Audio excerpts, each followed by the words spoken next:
Vamos abrir na Epístola de Paulo aos Efésios, no capítulo 5. Vamos ler apenas, os versículos 31 e o 32.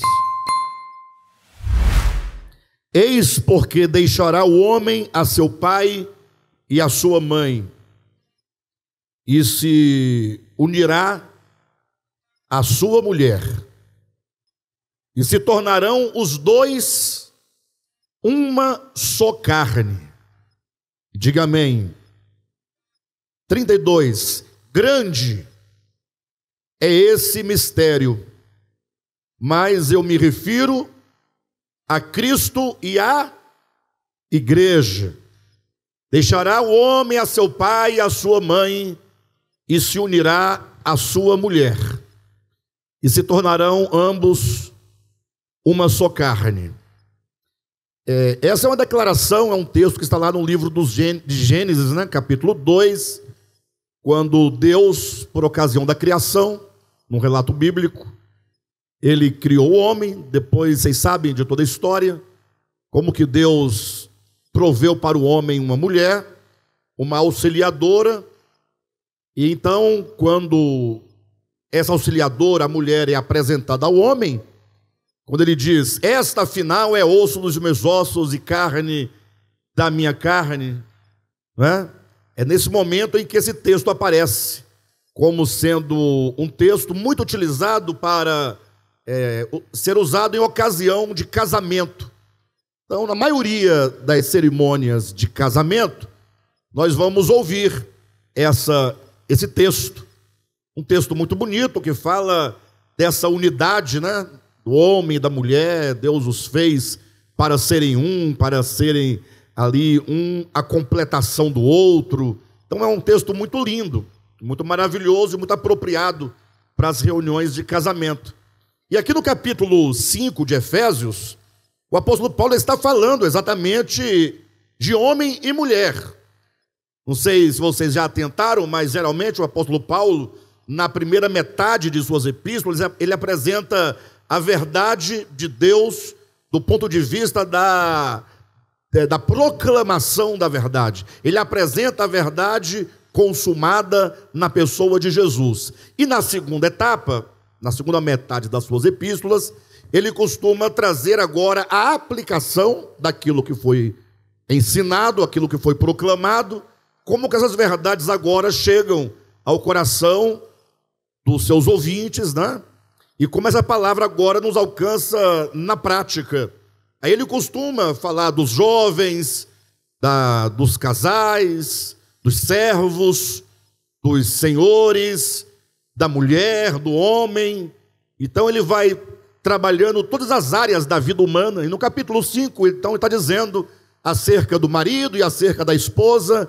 E ele vai sempre falando e comparando com Cristo e a igreja, dizendo que o marido está ali no seu casamento como uma representação de Cristo e a mulher como uma representação da igreja.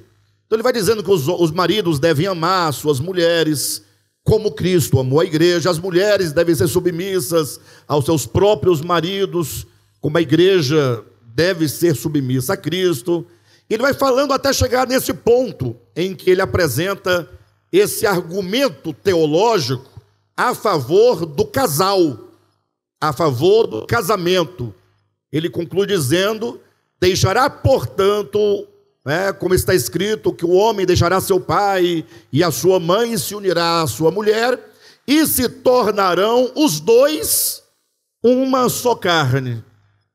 E quando você pensa que ele está apenas fazendo um fechamento acerca daquilo que ele falava sobre homem e mulher, sobre marido e esposa, ele então entra com o versículo 32, não é isso? Dizendo: grande é este mistério. Ora, qual mistério? A que mistério Paulo faz referência?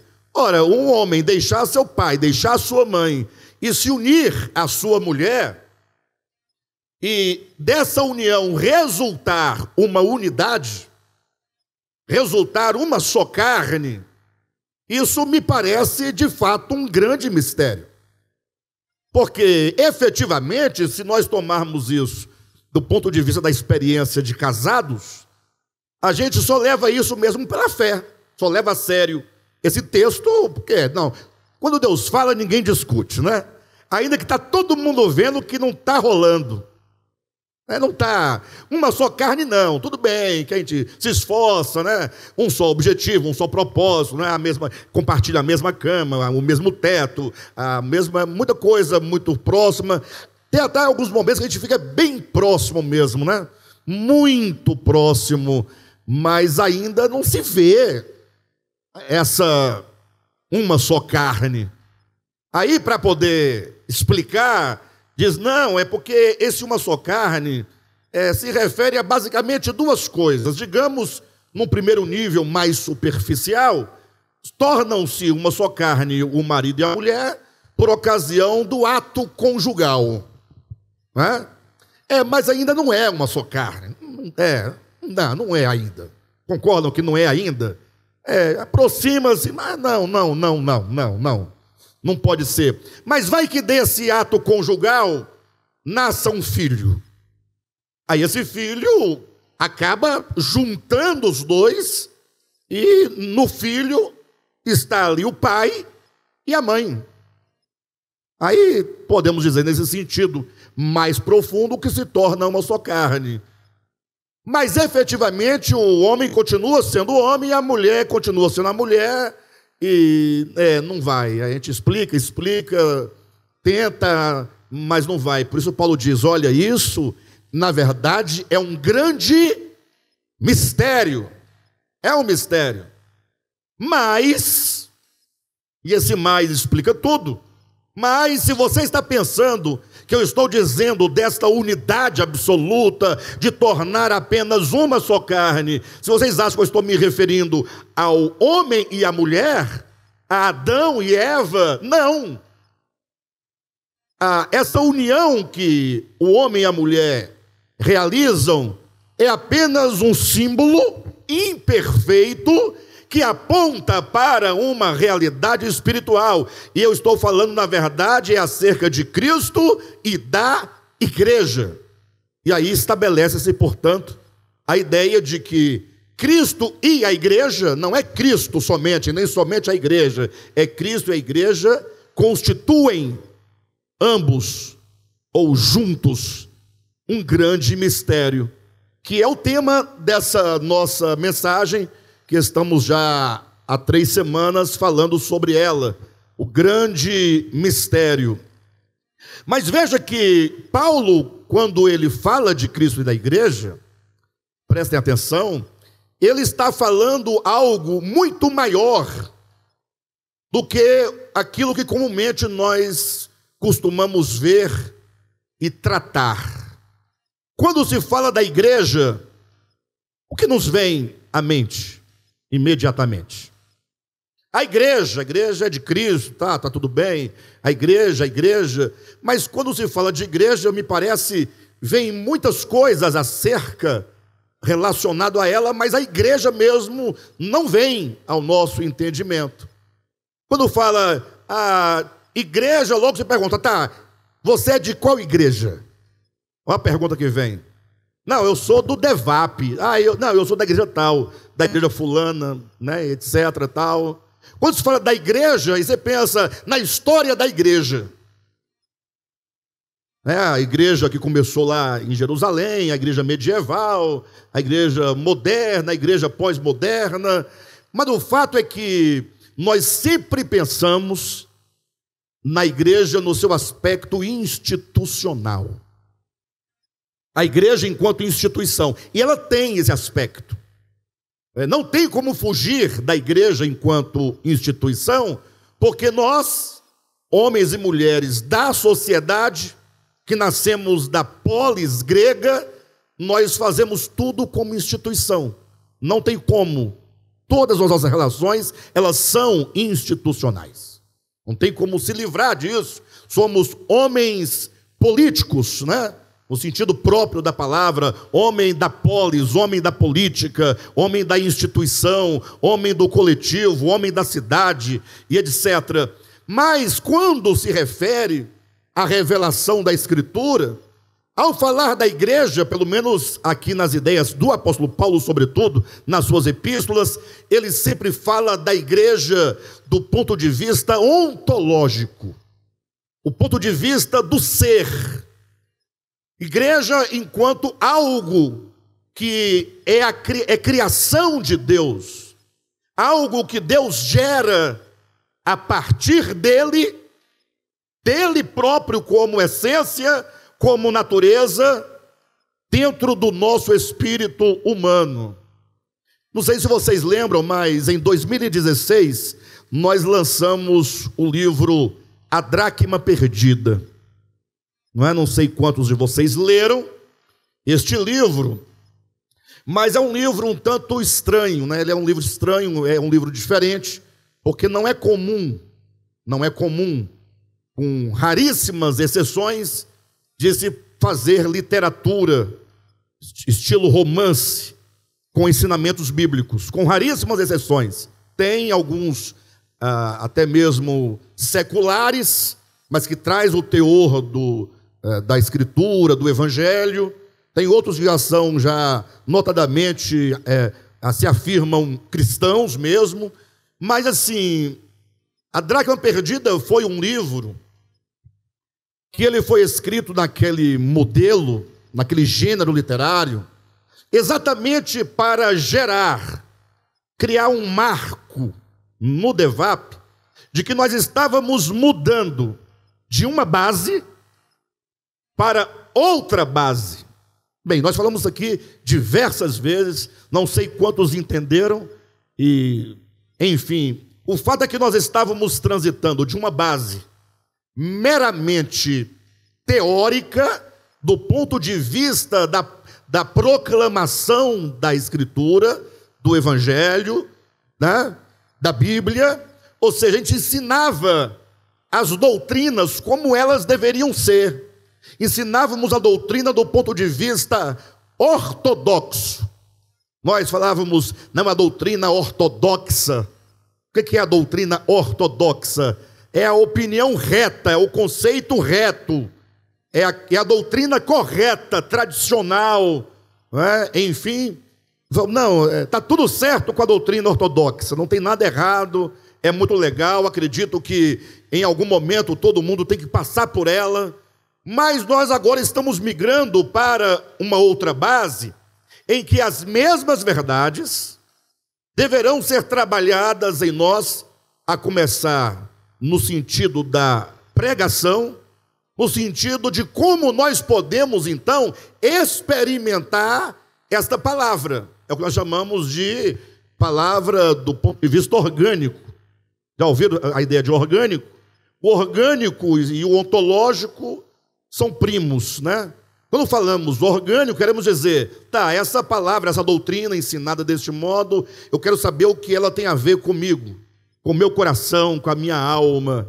Eu quero saber agora, do ser. Eu quero olhar a palavra enquanto um ser espiritual, enquanto espírito e vida, e como essa palavra é trabalhada dentro de nós. Desde então, nós temos insistido rigorosamente nessa base da palavra orgânica, a ponto de alguns irmãos do ministério reclamarem, pastor, mas ainda podia voltar, tem tanto assunto bom, falar de Daniel 9, ali, o Apocalipse mesmo, que ajudou muita gente, que muita gente, inclusive, entrou em contato com o DEVAP, acabou vindo para cá por causa do Apocalipse. Pastor, você podia voltar, tem tanta coisa boa.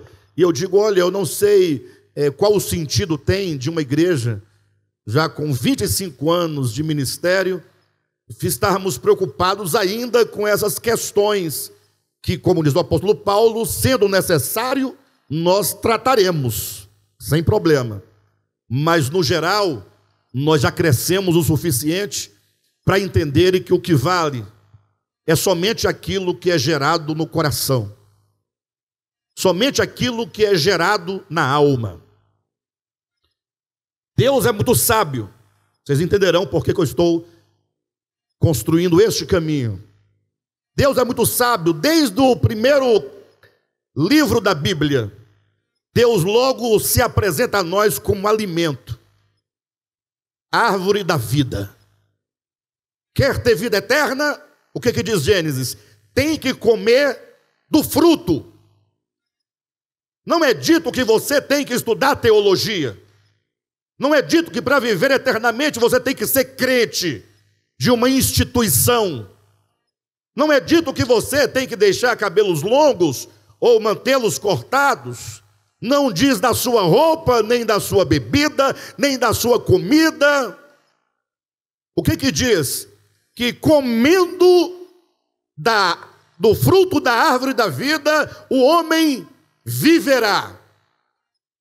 Então, como é que se alcança vida eterna? Fala mais alto. Como é que se alcança vida eterna? Hein? Vou mudar a pergunta. Quem aqui quer vida eterna? Vida eterna. Bem, me parece que os crentes, de um modo geral, querem vida eterna. Não há outro motivo para ser crente. Não é? Querem vida eterna, lógico. Lógico. Em última instância, está todo mundo de olho na vida eterna. Não é? Vida eterna. Agora, se você quer vida eterna, a pergunta começa lá de Gênesis. A pergunta é, se a vida eterna é algo que nós ansiamos, que nós desejamos, o que fazer para ter vida eterna? Começando lá de Gênesis, pessoal. Não tem uma árvore lá, chamada árvore da vida? Então, como é que é? É regando a árvore, cultivando a terra, aparando as folhas, colocando como árvore de Natal dentro de casa e ficar admirando. Qual é o meio? Vocês estão certos. Eu queria que todo mundo falasse só uma palavra. Comendo. Comendo. Não há outro meio. Você pode ter até a árvore na sua casa. Se você não come, você não tem vida eterna. Diz a Escritura que comendo do fruto da árvore, o homem tem a vida eterna. E olha que é um livro rudimentar, Gênesis, mas já está lá o germe da revelação. Porque quando você come, você não somente acredita, você não somente defende que essa é a árvore correta em detrimento das outras, que essa árvore é a árvore ideal, porque essa árvore está no meio do jardim, porque essa árvore tem 12 frutos e não 13, e não 14, e não 11. Tem que discutir a quantidade, o tamanho da folha, nada disso vai resolver. A ideia é que o homem tem que comer, porque quando ele come, ele se apropria, o alimento essencialmente entra no seu organismo, e ao entrar no seu organismo, esse alimento é processado, e ao ser processado, todas as suas vitaminas, seus nutrientes, os sais minerais e tudo de mais de bom de vida que há no fruto, é metabolizado agora no seu sangue, e entram para as suas células e passam a te constituir. Logo, se você desenvolve, humanamente falando, uma boa alimentação, quanto mais saudável é a sua alimentação, mais aquilo que é de nutriente do alimento que você come passa a fazer parte do seu próprio ser. Você e o alimento se tornam um só. Porque agora aquele alimento está em você como vigor, como força, como beleza. Então, se você seguir adiante, alguém poderia dizer, não, pastor, mas se você chegar lá em João o Evangelho, lá vai deixar claro que para a pessoa ter vida eterna, tem que crer. Tem que crer. Não é comer, pastor, é crer. O Evangelho está cheio de passagens que diz que devemos crer em Jesus para ter vida eterna. Surge o Alexandre dizendo que tem que comer. Ah, Jesus, quando Jesus Cristo conversava com uma grande multidão no capítulo 6, e aí perguntaram para Jesus qual que era a obra de Deus, e Jesus respondeu: olha, a obra de Deus é que vocês creiam. Creiam naquele que foi enviado pelo Pai. Ah, então se eu crer no que fui enviado pelo Pai, logo eu tenho vida eterna. Caiu por terra a ideia do comer, ó. Mas quando Jesus falou que a obra de Deus é que nós creiássemos ou crescemos naquele que pelo Pai foi enviado, Jesus agora começa a colocar na prática o significado do crer. Na sua casa, pegue depois a sua Bíblia e leia todo o texto do Evangelho de João, capítulo 6, leiam a partir do versículo, salvo engano,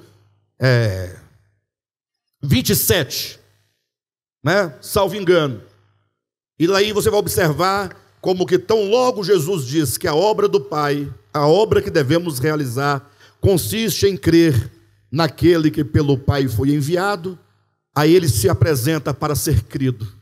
E quando Jesus se apresenta para ser crido, em João capítulo 6, ele se apresenta como o quê? Como um jacaré. Não? Ele se apresenta como o pão. Ou seja, a obra de Deus é que você creia. Você fala, tá, e para eu crer, o que eu faço? Ele diz, eu sou o pão da vida. Novamente ele se coloca como um alimento para ser comido, porque comendo de Cristo, as virtudes de Cristo e o poder de Cristo e os atributos comunicáveis de Cristo e a santidade de Cristo e a vida de Cristo, o Espírito de Cristo, serão também por nós agora assimilados, serão processados e passarão a constituir o nosso ser. É isso que é a palavra orgânica, experimentada, recebida, assimilada.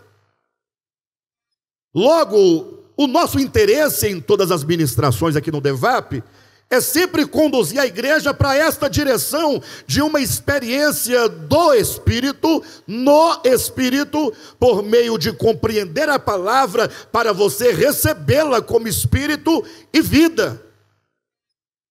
Quem aqui do ministério está conosco há mais de 15 anos, sabe a mudança, como ela é dramática, do ponto de vista de como nós pregávamos, de como agora nós pregamos. Por que todo esse caminho construído? Para dizer aos irmãos que ainda que você daí escute a mensagem e compreenda com o seu intelecto, agora o seu objetivo deve ser a experiência dessa palavra.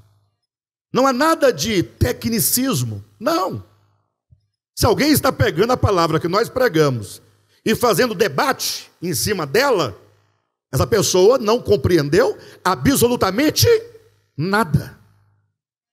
Nós não estamos aqui debatendo as coisas, estamos ensinando a palavra de Deus para que haja uma experiência. Ah, eu não estou experimentando, eu estou debatendo. Bem, então você está pegando a serpente pela posição errada. Você está pegando a serpente, que é inteligência, pela cabeça, como todos fazem. Lembra quando Deus mandou que Moisés e Arão jogassem suas varas no chão, seus cajados, e transformou em serpente? Sim ou não? O que Deus disse para eles para tomarem de volta a serpente ali, serpenteando na frente? Pegue a serpente pela cauda. Ou seja, nós vamos trabalhar com a inteligência, porque não temos como abrir mão da compreensão, da intelecção, da cognição.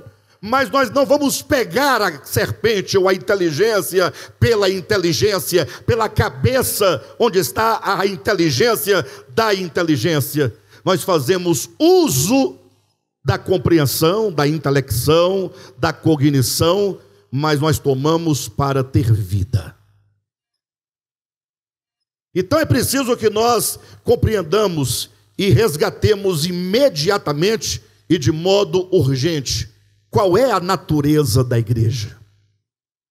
Engraçado, igreja, pelo menos na minha experiência, tenho 50 anos de idade, tem alguns aqui mais velhos do que eu, vão saber mais ainda, nunca a igreja de Jesus foi tão desprezada. Nunca. Nunca. Se foi, eu não tive conhecimento na minha experiência. Alguém aqui, já que tem mais anos de idade do que eu, e mais tempo de igreja do que eu, lembra de algum tempo em que a igreja foi tão desprezada quanto agora? Nunca. Por que desprezada? Porque igreja hoje é uma coisa assim, olha, se der, a gente realiza alguma coisa em relação à igreja, mas se der. A igreja perdeu a sua centralidade no coração dos santos. Hoje em dia, tudo é motivo para que nós não igrejemos. Tudo. Inclusive nada. E aí, hoje? Não, hoje não vou porque hoje não estou afim. Não é? Quando aqui mais cedo o Marquinhos falava, né, sobre a comunidade estar junto ali, reunido, que para ele faz falta, né? Mas é uma raridade. É uma raridade. Por quê? Porque nós perdemos a identidade da igreja e julgamos igreja enquanto instituição. Queridos, a igreja, do ponto de vista da Escritura, ela é o produto e é o resultado de todo um processo de formação em Cristo. Cristo está gerando a igreja, Ele está formando a igreja, Ele quer agora então chegar no final dessa dispensação com a sua igreja completamente formada. E para isso, basta nós resgatarmos o que nós falamos em semanas anteriores. Venham comigo, nós falamos primeiramente que Deus é aquele inacessível que ninguém viu, nem é capaz de ver, lembram disso? E que então o Cristo de Deus, ele vem para revelar esse Deus, para mostrar esse Deus, para dizer ao mundo quem é o Deus invisível. E ele fez isso na sua humanidade, na sua encarnação, no seu viver humano, vivendo, pregando, ensinando, agindo, curando. Vocês não ficam admirados quando olham para o Evangelho e veem os atos de Cristo? Os evangelhos poderiam ser chamados atos de Cristo. Não tem atos dos apóstolos? Poderia ser os atos de Cristo, do Cristo encarnado.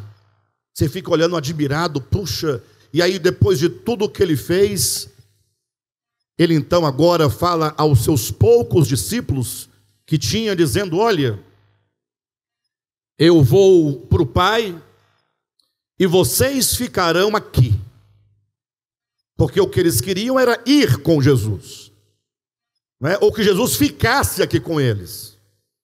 Porque a ideia dos discípulos ainda era uma ideia de presença física e espacial. Talvez eles não entenderam, como Jesus falou, para que onde eu estou, estejais vós também. Eles queriam estar no mesmo ambiente, espaço, temporal. Mas Jesus fala: não, eu vou para o Pai e vocês permanecerão aqui na terra.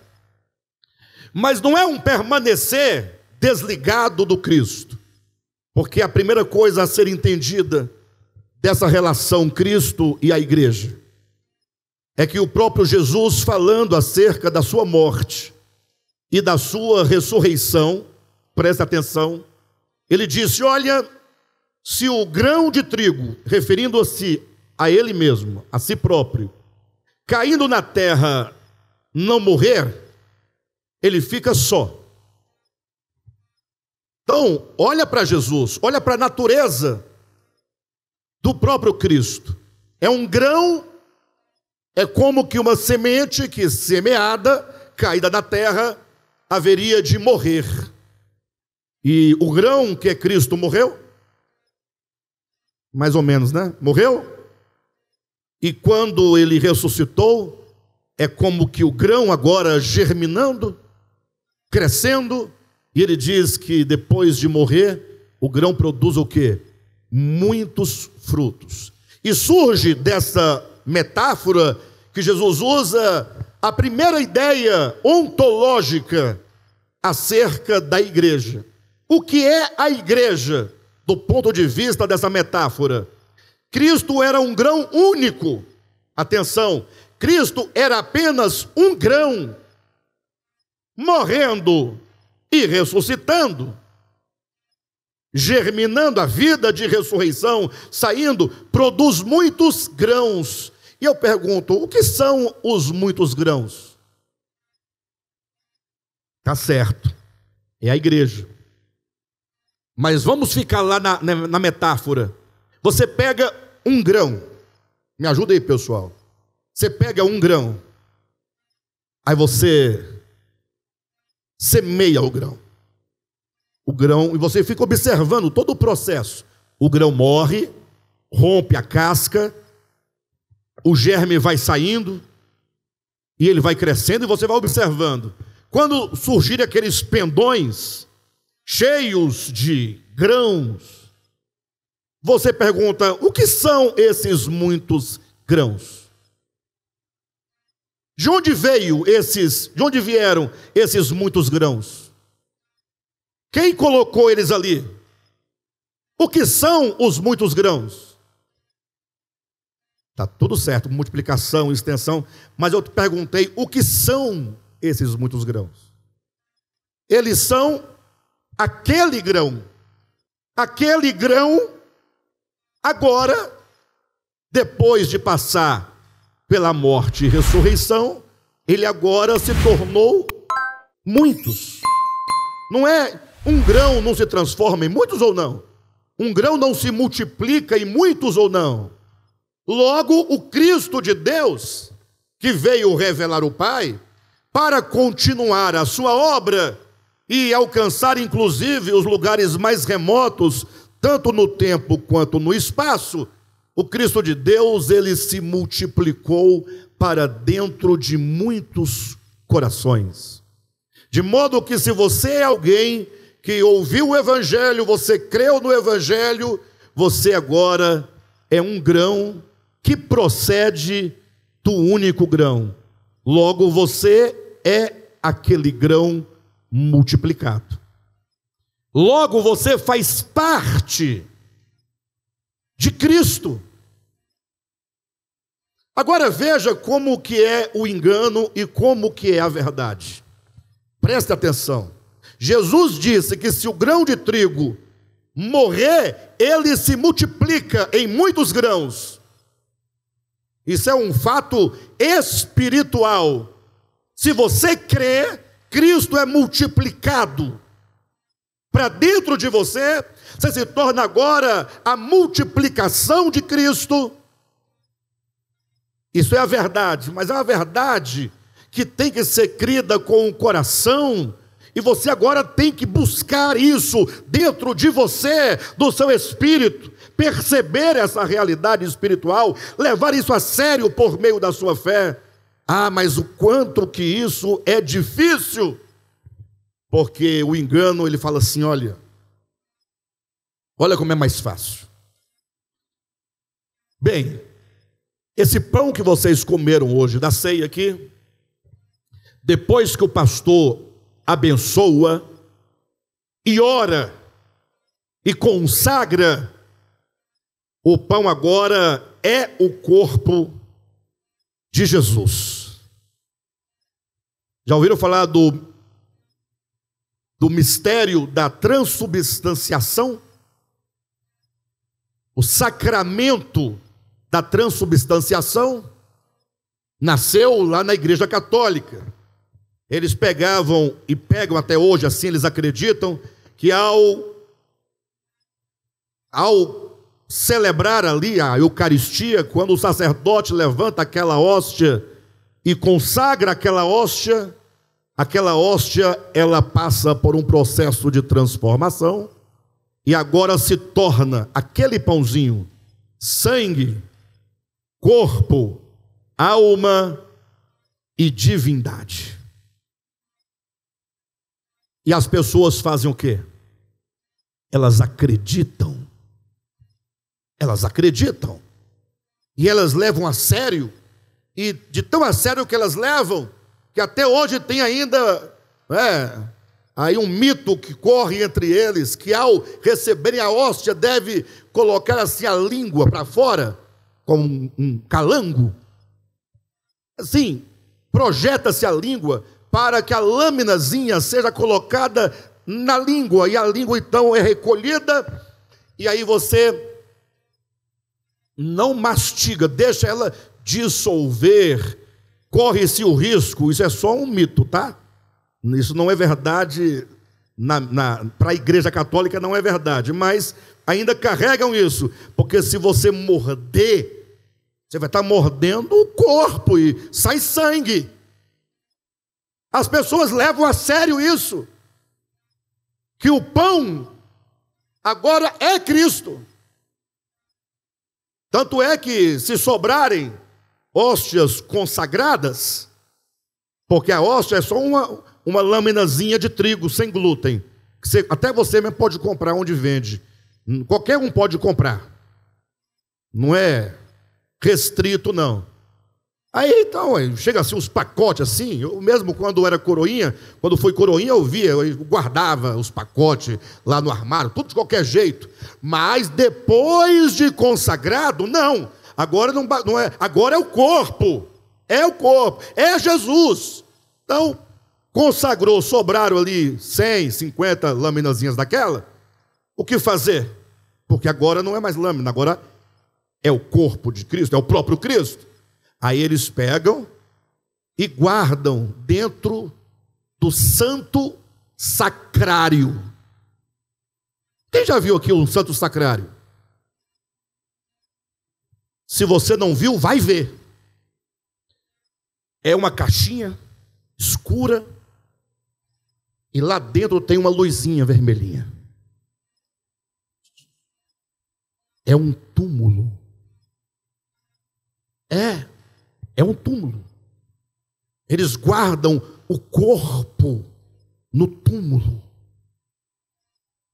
para na próxima mesa pegar o corpo novamente, e se sobrar, guarda no túmulo. E os crentes na esteira dessa ideia, ficam discutindo, tá, o pão da ceia sobrou, o que fazer? Levar para casa não pode, é o corpo de Cristo. Ah, teve alguém que teve uma ideia, nós vamos enterrar. Aí os obreiros iam lá, levando o pão que sobrou, aí cantavam um hino, enquanto cantava o outro abria uma cova. Estou falando sério.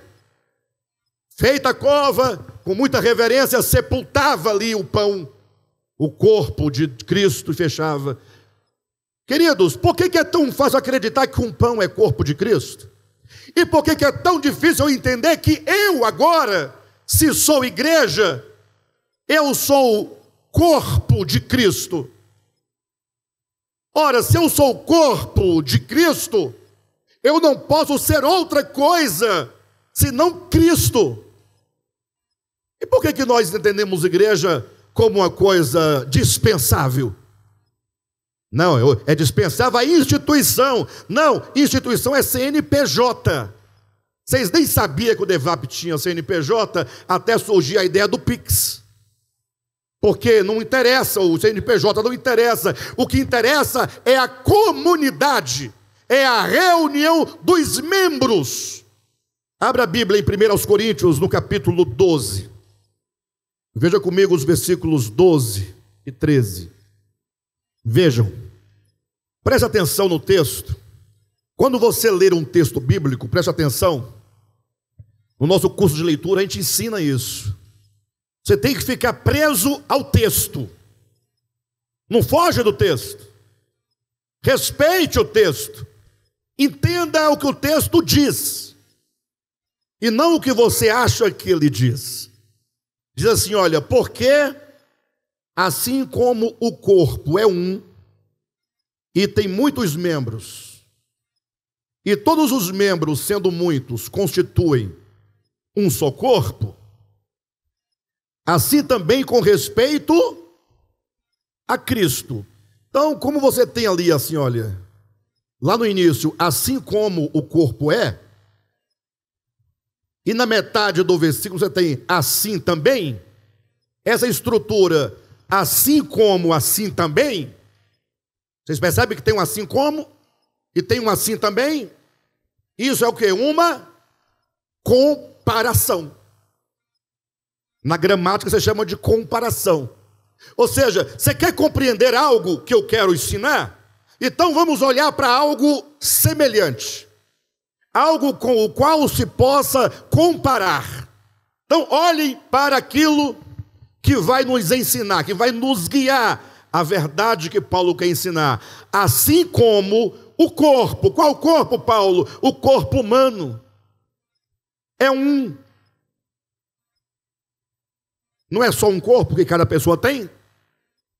Assim como o corpo é um, só que esse corpo que é um, ele é formado de muitos membros. Dedos, unha, pé, canela, coxa, barriga, baço, tripa, coração. Aí são inúmeros órgãos, inúmeros membros, enfim. Só que todos, sendo o corpo um só, e esse corpo único, sendo formado de muitos membros, e a despeito de ser formado por muitos membros, eles constituem um só corpo. Algum mistério nisso? Normal, não é? Assim também. Assim também o quê? Assim como. Quando fala assim também com respeito a Cristo. Antes de chegar em Cristo, assim também. Assim como, assim também. Onde é que é o assim como e o assim também? O que é o assim como? O corpo é um, unidade. Só que ele tem muitos membros. E os muitos membros formam um só corpo. Então ele está falando de número, muitos membros. Mas que formam uma única coisa. Um único corpo. Assim também, você vai encontrar aqui muitos e vai encontrar uma unidade. Assim também com respeito ao corpo de Cristo. Amém? Amém, igreja? Assim também com respeito ao corpo de Cristo. O que diz o texto? Assim também com respeito a quem? A Cristo. Então a comparação aqui é Cristo e o corpo humano. Você quer entender Cristo? Quer entender como é Cristo? Então deixa ele um pouquinho aqui. Vamos olhar para o corpo humano. Como é o corpo humano? São muitos ou é um só? Um só. E embora sendo um, esse corpo ele é um bloco monolítico ou ele tem vários membros? Ele é formado por muitos membros que juntando formam uma unidade. Como é Cristo? Cristo é um. Mas ele é um bloco monolítico? Ele é formado. Cristo é formado de muitos membros. Se a sua vida não mudar com essa compreensão, você vai sair daqui hoje de duas uma, ou você, não, de três uma, de três uma, ou você vai sair totalmente alheio, é só mais uma mensagem, dá nada, toca a vida, é a semente que caiu à beira do caminho, o pássaro leva e não dá nada, bobagem. É provável que isso aconteça. Ou então você vai sair daqui dizendo, o que eu ouvi esta manhã é uma mentira.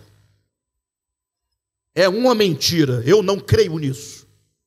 Eu não creio que Cristo é um, e sendo um é formado de muitos membros. Eu não creio nisso. Ou então, seria o ideal, você vai sair daqui diferente, pensando, puxa, então,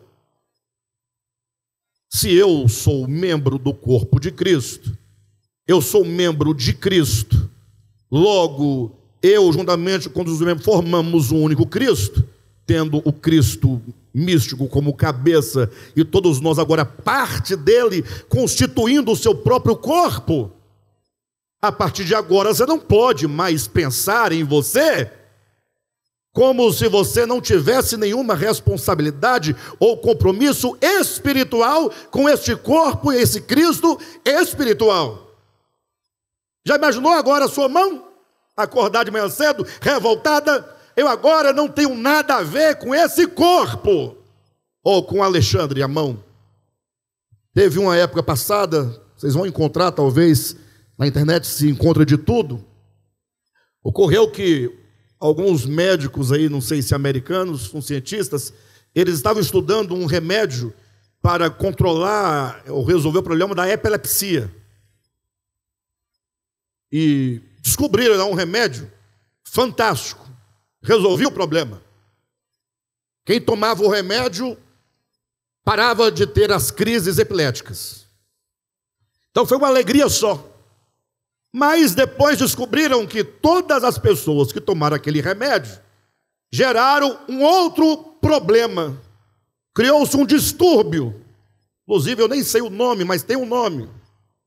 A pessoa abria o armário e levava a mão direita para pegar um prato, uma panela, alguma coisa, e a outra mão fechava o armário na mão que está lá dentro. Parece brincadeira. Aí, na hora de pegar o garfo e a faca para poder comer, que o garfo fazia assim, a outra mão vinha com a faca na outra mão. Vocês vão encontrar aí. Não é piada, é verdade. Hã? E aí, quando eu vi isso, aí, rapaz, mas isso é uma coisa diabólica. Eu falei, deve ser mesmo, no sentido próprio da palavra. Porque se uma mão está lutando contra a outra, se um membro do corpo se coloca contra o seu corpo, porque não se reconhece parte do corpo, isso só pode ser o quê? Diabólico. E agora você, membro do corpo de Cristo, você membro de Cristo, você é membro de Cristo, você faz parte de Cristo. A grande questão, queridos, é que diante dessa mensagem surge um conflito. Conflito é o seguinte: você vai sair, você é uma pessoa de fé, vai sair dizendo, eu sou Cristo, eu sou Cristo. Ou, melhor, eu sou Cristo, mas é no sentido de que eu sou uma extensão dele, ele se multiplicou para dentro de mim, eu faço parte do seu corpo, logo se eu sou o corpo de Cristo, eu não posso ser outra coisa senão Cristo. Paulo vai dizer assim também com respeito a Cristo. Aí você sai com essa verdade no coração, mas você olha para você e fala, rapaz, eu não me vejo um membro de Cristo. É ou não é? Fala a verdade. Você se vê? Não, sério mesmo. Assim, vocês creem, não creem? É só para quem crê. É o plano da fé. Mas quando você olha para assim, não, eu sou o Alexandre, eu sou um camarada, eu sei quem eu sou. Não me vejo como membro do corpo de Cristo. É uma doutrina bonita, bacana, está tudo certo, eu até acredito no plano espiritual, mas assim, na prática mesmo, é complicado. Até porque eu olho para as minhas falhas, eu olho para os meus erros, eu olho para os meus pecados, eu olho para a minha condição. E aqui é onde está, na verdade, o segredo da nossa perseverança. Quando você lança mão, por meio da fé, da verdade que a Escritura apresenta, nós formamos o corpo de Cristo. Cristo é um, mas é formado de muitos membros, com essa verdade você se apropria dela, e aí você agora começa a olhar para si, ver o conflito, não parece muito distante, mas isso já estava predito, esse conflito já estava predito lá no livro do Gênesis. Quando Deus olhou para Adão, criado, e aqui eu estou me encaminhando para o final, ele disse que Deus olhou para Adão e disse: não é bom que o homem esteja só. Não é isso? Você sabe que em Romanos capítulo 5, versículo 14, diz que aquele Adão, que não podia ficar só, era uma prefiguração de Cristo. E olhando para Adão, não é bom que esse homem esteja só, vou fazer para ele uma auxiliadora, uma companheira, que esteja ao lado dele, uma auxiliadora idônea. E ao propor isso, primeira providência para que Adão tivesse a sua mulher, a sua companheira. Primeira providência: tragam os animais. Olhe na Bíblia, veja na sua Bíblia. Então logo Deus diz: vou fazer uma auxiliadora para o homem. Não é bom, olha o texto, que o homem esteja só, far-lhe-ei uma auxiliadora que lhe seja idônea. Próximo versículo. Havendo, pois, o Senhor Deus formado da terra todos os animais do campo e todas as aves dos céus, trouxe-os ao homem. Essa é a ordem, a sequência. Far-lhe-ei uma auxiliadora, traga os animais para que o homem ponha nome. E esse aqui já é o processo. Não acredite, é bobagem você ficar: pastor, mas será que Adão colocou o nome também no tatu bola? E no tatu, tamanduá bandeira? Mico-leão dourado? Hã? Tatu? Tatu rola bosta? Tem esse nome? Bem, deve ter. Vocês acham que Adão colocou nome em todos os animais? Eu creio porque está escrito. Tá bom, continue crendo, mas entenda que aqui é a demonstração de um processo que quer nos ensinar algo. Deus quer fazer uma auxiliadora para o homem e traz os animais, e o homem agora vai colocando o nome. Ele percebe aquela fila de animais, os animais eram obedientes na época, e aí então ele viu o macho, via a fêmea, e eles se pareciam, a mesma cor, a mesma textura, o mesmo instinto, o mesmo cheiro, o mesmo tudo. Ele viu, puxa, eles são um, aqui é uma coisa só, não é? E ele foi passando, e aí no meio do caminho ele pensou: bem, eu vou encontrar a minha, nessa fila tão grande não é possível que não tenha a minha perdida. E aí ele fica com inveja, porque todo animal tinha um par, igual a ele, semelhante a ele, da mesma natureza que ele. Quando passou o último, ele olhou, não tinha mais animal, não tem mais animal. Aí o texto bíblico diz: para o homem, todavia, não se achava, né? Todavia não se achava uma auxiliadora, ou para o homem, todavia, não se achava. Não tinha, todos os animais tinham, para o homem não tinha. Se você olha para Adão como uma prefiguração de Cristo, e Deus buscando para o seu filho uma esposa, uma auxiliadora, então significa que para ser noiva de Cristo, esposa de Cristo, complemento de Cristo, não pode ser outra coisa que não seja da mesma natureza de Cristo. Essa é a ideia, só essa a ideia. E aí Deus agora prossegue. Agora Deus faz cair pesado sono sobre o homem, e estando lá o homem dormindo, Deus vai lá na horta, aí pega cheiro verde, né? Um pouquinho de hortelã, não é isso? Para fazer a mulher. Falar em fazer cheiro verde, irmãos, ontem eu comi um vinagrete. Eu nunca tinha visto aquilo. Falei, Jane, pega a receita. E o dono da casa falou, não, você me liga, eu te passo a receita, vou na sua casa fazer. Ele faz um vinagrete de feijão. Já comeram? Gente, que espetáculo, feijão fradinho. Quando falou é al dente, quando falou que era vinagrete de feijão, eu falei, vixe, não vai prestar. A gente quer um pouquinho, falou, não, bem, deixa para lá. Não, vou buscar para você ver. Aí eu falei, tá. Quando eu peguei, dei a primeira colherada, com as linguicinhas fritas, de pernil, das fininhas, pimentada. Irmãos, misericórdia, que maravilha. Maravilha demais. Eu estive ontem num chá de panela da minha sobrinha.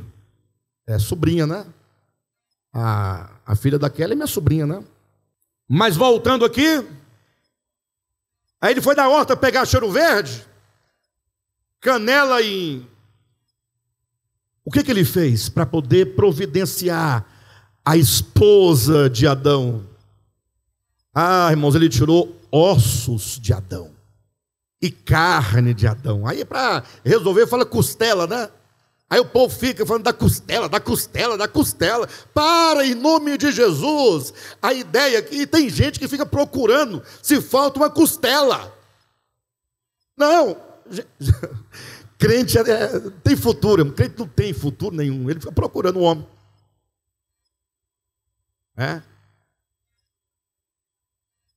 A ideia é que esse homem que agora dorme, esse Adão, ele está prefigurando o Cristo que haveria de vir e mostrando o processo pelo qual Deus vai agora providenciar para o Cristo que haveria de vir uma esposa que tem que proceder dele, da natureza dele. E aí ele chamou nós aqui para fazer parte dessa conversa. E aí a gente olha e fala, não, mas eu não sou membro, não dá, pela fé vai e tal, mas eu sou tão pecador. É porque nós ainda somos representados por aqueles animais. Nós temos muito de animal, de bestas e brutalidade, pecado em nós, que em nada se assemelha ao Cristo e que não serve para constituir a sua noiva. Logo, quando se diz que Cristo é um, mas é formado de muitos membros, logo nós somos corpo de Cristo, nós somos membros de Cristo, nós somos Cristo. Não é essa parte caída, pecaminosa, fraca, carnal, terrena que está em nós. Tá, então, onde é que está essa noiva? Bem, ela está aí, enquanto semente, germe dentro de você. Por isso que não somente nós temos a multiplicação de Cristo, mas temos também a formação da noiva. A noiva está sendo o quê? Formada. Queridos, nós precisamos resgatar urgentemente a nossa primeiríssima missão. A nossa missão não é pregar o Evangelho. Não. A nossa primeiríssima missão é o que está acontecendo dentro de nós. Não adianta você pregar o Evangelho para muitos e ser depois desqualificado. Quem está preocupado com o outro, converter o outro, mudar o outro, e nós estamos perdendo esse processo, essa formação. A igreja está sendo edificada. Então nós temos que nos reunir, seja quando for, seja em qual for a reunião, sempre com o propósito. Lógico que não se dá somente nas reuniões esse processo de edificação, mas é aqui onde nós somos colocados e confrontados, para ao sairmos daqui, cada um para os seus lares, para o seu trabalho, ou seja, para onde for, você possa agora levar uma missão. Cristo está sendo formado em mim, e nós estamos sendo formados noiva de Cristo. Isso é missão. Nós não podemos ser auxiliadora de Cristo, no sentido de auxiliá-lo naquilo que ele quer fazer, se nós ainda somos muitos daqueles animais que não servem para ser noiva ou esposa de Cristo. Não. Depois que Deus formou a mulher, que o homem acordou, olhou para Eva, para a mulher, aí Adão falou a seguinte palavra, ou as seguintes palavras: esta, afinal. Vocês não conseguem sentir o espírito das palavras, não? E disse o homem: esta, irmãos, vamos tirar esse afinal daí? Está só atrapalhando, né? Obstruindo a fluidez da frase. Vamos direto: esta é osso dos meus ossos e carne da minha carne. Você tem uma caneta aí, risca na sua Bíblia. Esse afinal está atrapalhando a fluidez da frase, porque a ordem natural é: esta é, sujeito, verbo, predicado, não é assim? Aí coloca vírgula, quebrou, afinal, tira esse. Já tirou? Não pode tirar, porque é esse afinal que é o suspiro da alma de Cristo. É Cristo lutando para edificar a sua igreja, tirando de nós os bichos, as bestas, a animalidade, o que é carnal, o que é caído, o que é terreno, o que é natural, e enchendo de Cristo, até que um dia ele vai dar o suspiro, vai falar: afinal, esta, afinal, enfim, é osso dos meus ossos e é carne da minha carne. Vai se dar quando a nova Jerusalém descer do céu, adornada como noiva para o seu esposo. Cristo vai olhar para a igreja agora sem mácula, sem ruga, sem pecado, sem defeito, sem nada, completamente santificada. Então hoje a gente olha, a gente vê ainda muita cara de bode, uns rabos de... A gente olha para os irmãos assim hoje, pé de bode, asa de dragão, mas tenha paciência, meu querido. Tenha paciência, se você crer no Evangelho, é só comer de Cristo. É só comer de Cristo a cada dia, a cada manhã. Vá se alimentando de Cristo no teu espírito, dia a dia. Persevere, não abandone. E Cristo está sendo formado. Deixa acontecer. Deixa acontecer. Esse dia vai chegar em que Cristo dirá: esta, afinal. Enfim, a igreja santificada. Me surge uma questão. E eu só vou falar questão, não tenho como responder. E nem teria, nem se tivesse o tempo do mundo inteiro, não teria como responder. Mas veja, se a noiva, a esposa, é para auxiliar, não é para auxiliar? O marido, pensa comigo, esse marido é Cristo, dentro da tipologia bíblica, não é? Adão representa Cristo, então Cristo é o marido, E se hoje nós, em processo, somos noiva apenas em germe, e não em atualidade, não plenamente, só seremos noiva plena no afinal, no capítulo 21 de Apocalipse. Logo, onde estará a nossa contribuição com o Cristo, nosso esposo? Quem entendeu? Bem, eu paro por aqui.